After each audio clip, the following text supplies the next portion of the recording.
Okay, now let's continue our second video clip, okay? Sa ating The Holy 2026, The Holy 7-month, July 18, okay? July 18, okay?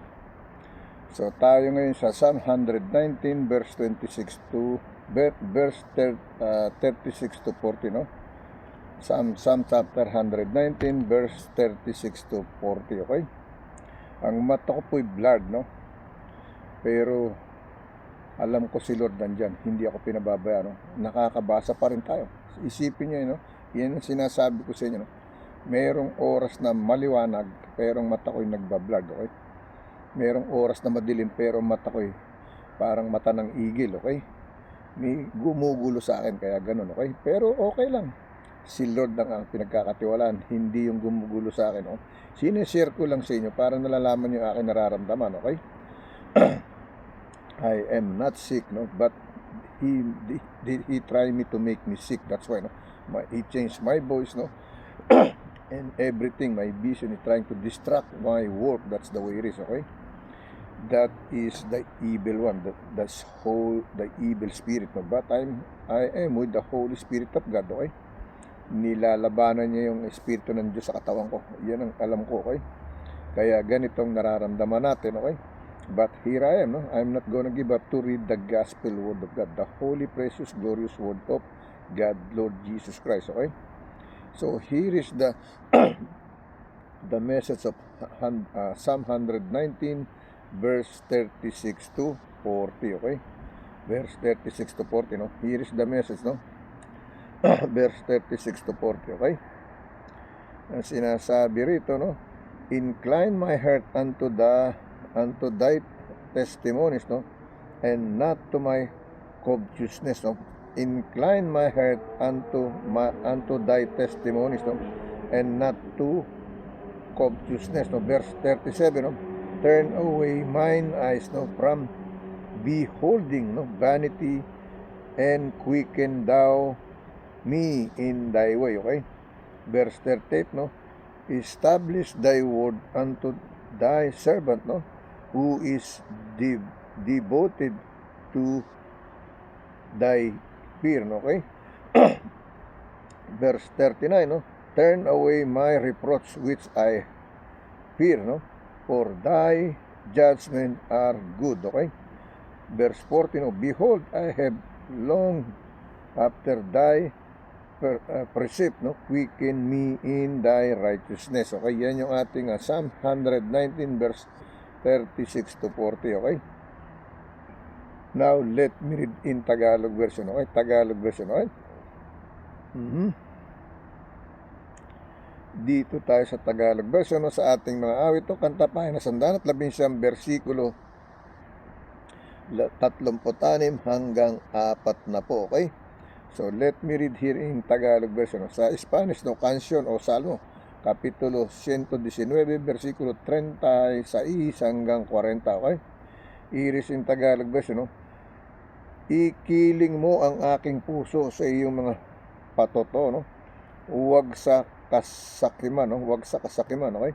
Versikulo 37, alisin mo ang aking mga mata sa paningin ng walang kabuluhan, no? At buhayin mo ko sa iyong mga daan, okay? Yan ang ginagawa natin. Pinubuhay ko ang sarili sa daan para sa kanya, okay? Hindi para mag-alala o matakot sa ginagawa ng kalaban, okay? Ang sabi ng versikulo 37, alisin mo sa aking mga mata sa paningin ng walang kabuluhan at buhayin mo ako sa iyong mga daan, okay? Versikulo 38, papagtibayin mo ang iyong salita sa iyong lingkod na ukol sa takot sa iyo, okay? Versikulo 39, alisin mo ang aking kadustahan ng aking kinatatakutan sapagkat ang mga kahatulan mo'y mabuti, okay? Versikulo 4 na po, okay? Narito ako'y nananabik sa iyong mga tuntunin, buhayin mo ko sa iyong katuwiran, no? Let me live in your righteousness, no? It means to say, no?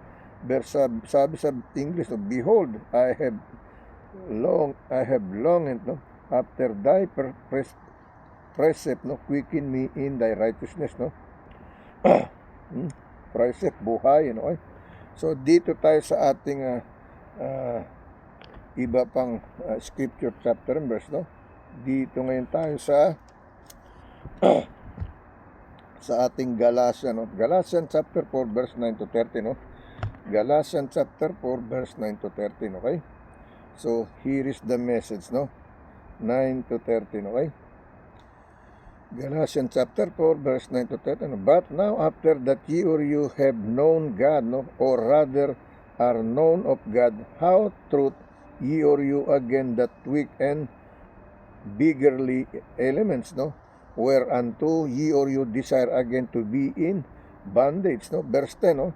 Ye or you observe days and months and times in year, no? And years, no? Verse 11, I am afraid of you, lest I have bestow upon you labor in vain, okay? Verse 12, no? Brethren, no? I beseech you, be as I am, no? For I am as ye or you are. Ye or you have not injured me at all, okay? Verse 30, no? Ye or know now, ye or know how, no? Ye or you know how through infirmity of the flesh I preach the gospel unto you at the first, no? I preach the gospel unto you, no? Ang sabi niya, no? So now,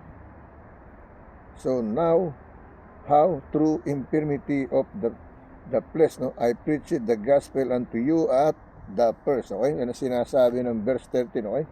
Now, let me read in Tagalog version, okay? Tagalog version, okay?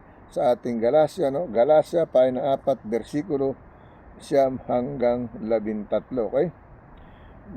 Sa Galatians chapter 4, verse 9-13, sa Tagalog, Galatia, Galatians sa English, na sa Tagalog, Galatia, pahina 4, versikulo 9 hanggang 13, no? In Spanish, no? Galatas, kapitulo 4, versikulo 9 hanggang 13, okay? Here is in Tagalog version, okay? Dadapat ngayon yamang nakikilala na ninyo ang Diyos at ang lalong mabuting sabihin kayo'y nakakilala ng Diyos. Bakit muling mga babalik, no? Kayo doon sa mahihina na walang bisang mga pinasimulang aral, no? Na nasa mga yaoy ninanasa ninyong magbalik sa pagkaalipin, okay? Ito yung sinasabi ko kahapon sa sharing natin, no, sa 70, no? Yung sinasabi ko, no, tinanggap mo yung Holy Spirit ni Lord, no? Tinanggap mo sa iyong katawan. You claim the Holy Spirit of God to dwell in your body, and then suddenly you go back to your old life. You're gonna drink, you're gonna smoke, you're gonna do drugs, and then blah blah blah, etc., no? So you destroy your new life, no?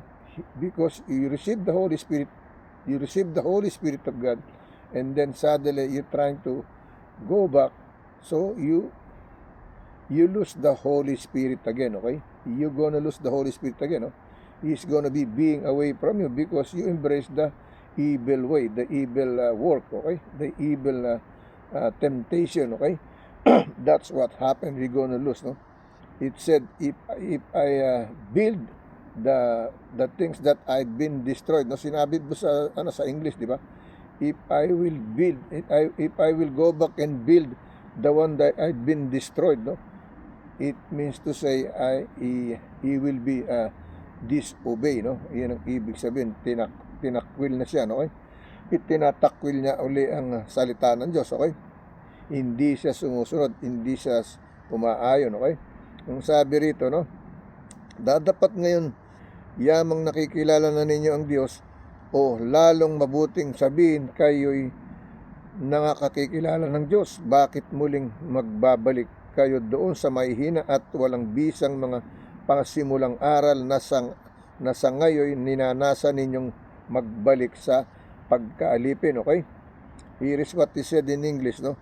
But now, after that ye or you have known God, or rather are known of God, how turn ye or you again the weak of beggarly elements, no, whereunto ye or you desire against to be in bondage, no, magiging alipin ka na naman, slave, no, sa pagkakamali, sa kasalanan. You're gonna be a slave for the sin again, okay? Versikulo 10, no, ipanalangin ninyo mga araw at mga buwan, okay, at mga panahon at mga taon, okay?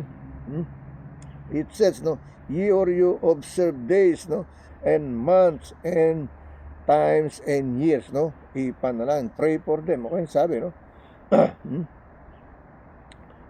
Versikulo 11, ako'y natatakot tungkol sa inyo, baka sa anumang paraan ay nagpagal ako sa inyo ng walang kabuluhan, okay? It says here in verse 11, I am afraid of you, lest I have bestow upon you labor in vain, okay? Yan ang sinasabi niya, no? Versikulo 12, no, ipinamamani ko sa inyo, mga kapatid, na kayo'y magsitulad sa akin, no, sapagkat ako'y katulad din ninyo, wala kayong ginawa sa aking anumang kasamaan, okay? Versikulo 13, no, dadapwat, no, nalalaman ninyo na dahil sa sakit ng laman ay ipinangaral ko sa inyo ang ebanghelyo ng pasimula, no, It says here, no, yung verse 12 and 13, brethren, I beseech you, be as I am, for I am as ye or you are. Ye or you have not injured me at all. Verse 30, no, ye or you now, through infirmity of the flesh, I preach the gospel unto you at the first. Okay, yan ang sinasabi, okay? Let me read in Spanish, okay? Okay, let me continue to read in Spanish, no? In English, Galatians chapter 4 verse 9 to 30, no? Sa Spanish, no? Sa Tagalog, no? Sa English, Galatians chapter 4 verse 9 to 13. Sa Tagalog, Galacia, no? Galacia pa na 4 versikulo 9 hanggang 13, no? Sa Spanish, no, Galatas kapitulo 4 versikulo 9 hanggang 13, okay? Now let me read in Tagalog version, okay? Tagalog version, okay? Here is what he said, no?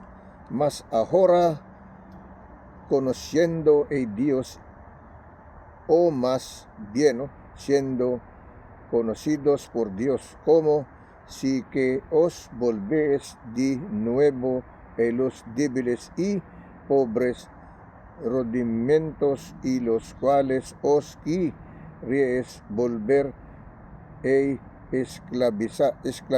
esclavizar, ¿no? Versículo 10, ¿no? Guardáis los días, los meses, los tiempos y los años, ¿okay? Versículo 11, ¿no? Mi temo de vosotros que haya trabajado en vano con vosotros, ¿no? Versículo 12, ¿no? Os ruego, hermanos, que os hagáis como yo, porque yo también así como vosotros, ningún agravio me habíais hecho, ¿okay?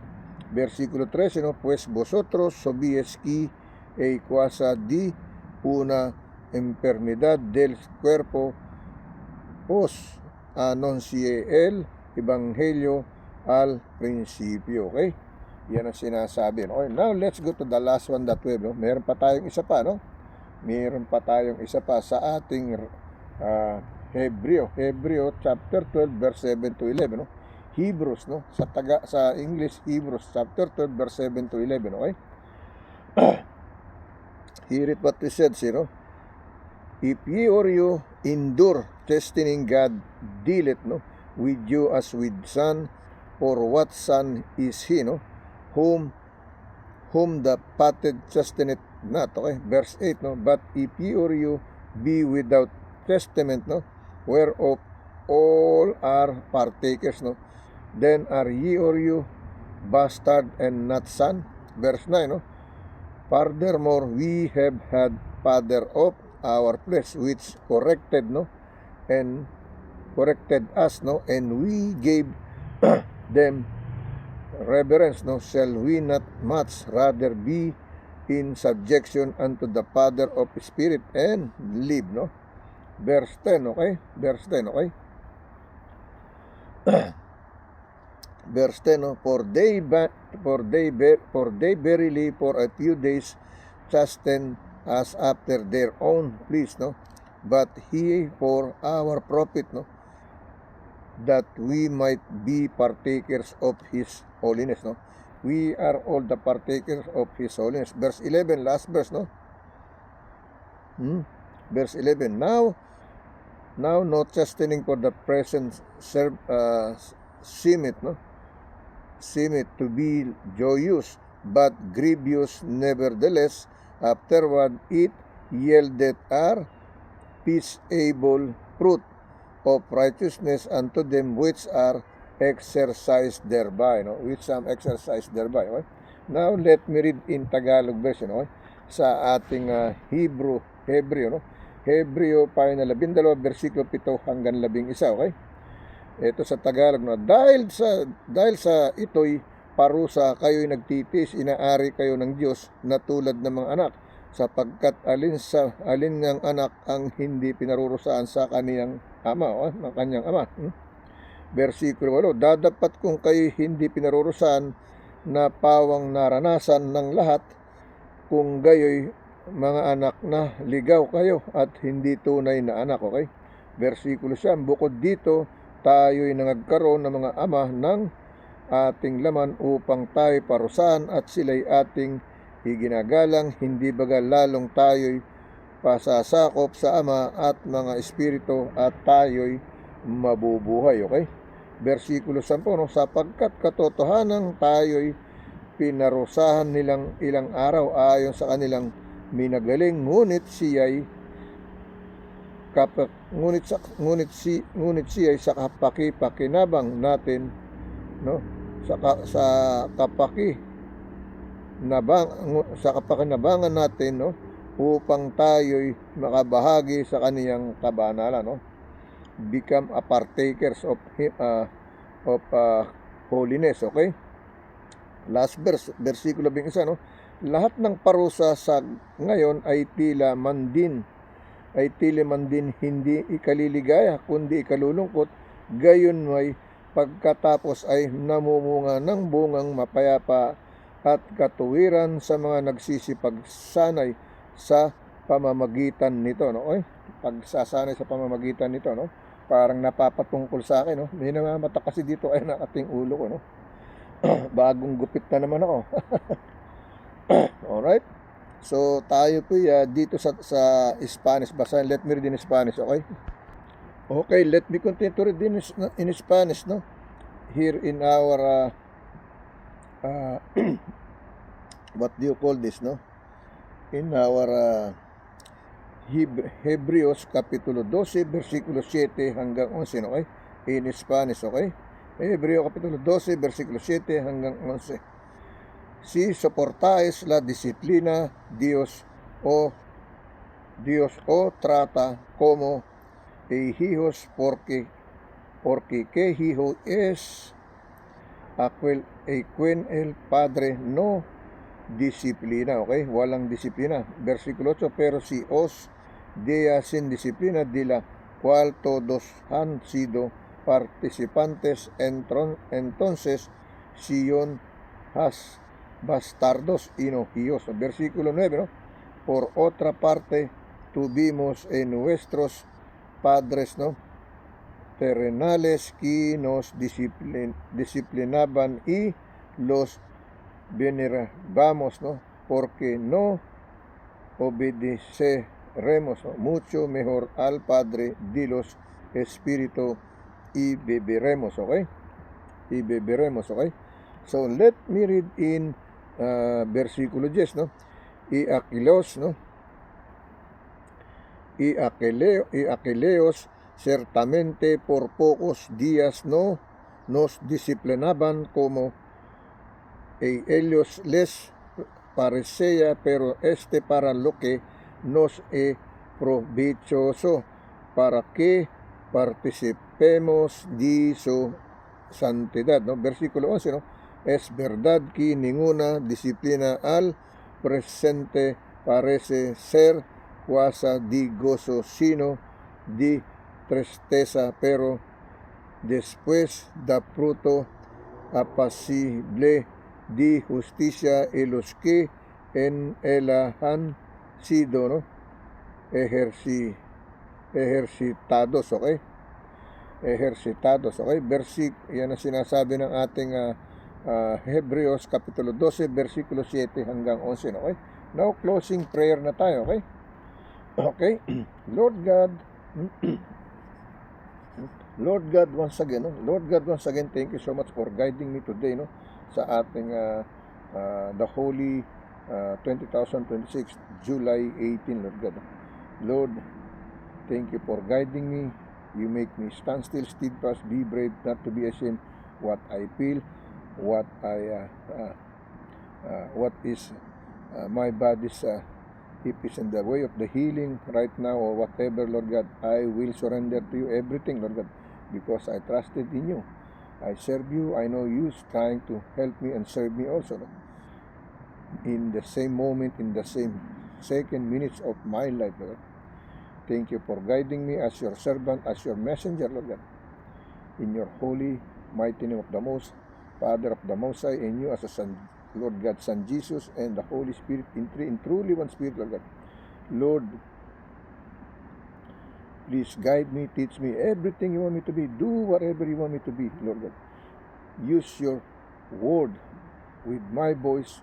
Use me as your temple, as your church, as the storehouse of His precious, glorious word of God, to spread to each and everyone who's been watching this because of you, not because of me, but because of your holy gospel word of God, to spread to them, to touch them, to call them the way you called me, the way you saved me, the way you love me, the way you save me, Lord God.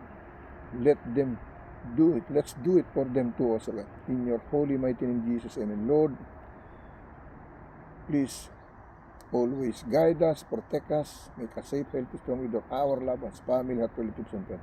All over the world, worldwide, nationwide, universal, Lord God. In your holy, mighty name, Jesus, amen and amen, okay? So, ingat po kayo hanggang bukas po muli, no? Kahit may nararamdaman, tuloy lang tayo sa Panginoon. Silbi lang, huwag tayong susuko, huwag tayong bibigay, no? Dahil tayo may nararamdaman, kasi may tumutok sa atin, may gumugulo sa atin. Okay lang, dire-diretso lang, okay? Hindi lang ako ang ganito na nagkakasakit. May mga pastor pa nga, priest pa nga nagkakasakit, no? Iba-ibang nagsisilbi kilot, nagkakasakit. Pero tuloy-tuloy lang sila, okay? Katulad ko rin, okay? So, ingat po kayo. God bless you po. Kapayapaan, kaligtasan, kalusugan, no? Kalakasan, kasiyahan, no? Katahimikan, ipagkaloob sa atin ng Panginoon, no? Sa ating pang-araw-araw na buhay, no? May the grace and blessing in everything, no? Strength, no? Good resistance, no? Good health, happiness, no? With peace be upon all of us, no? As our shield, as our protection and clothes in our body, inside, outside of our human flesh, with our immortal body, in Jesus' name, that we always call and pray. Amen and amen. Okay? Ingat po kayo. Happy birthday po ulit sa may mga birthday, no? July 18, okay? God bless you po. Ingat kayo.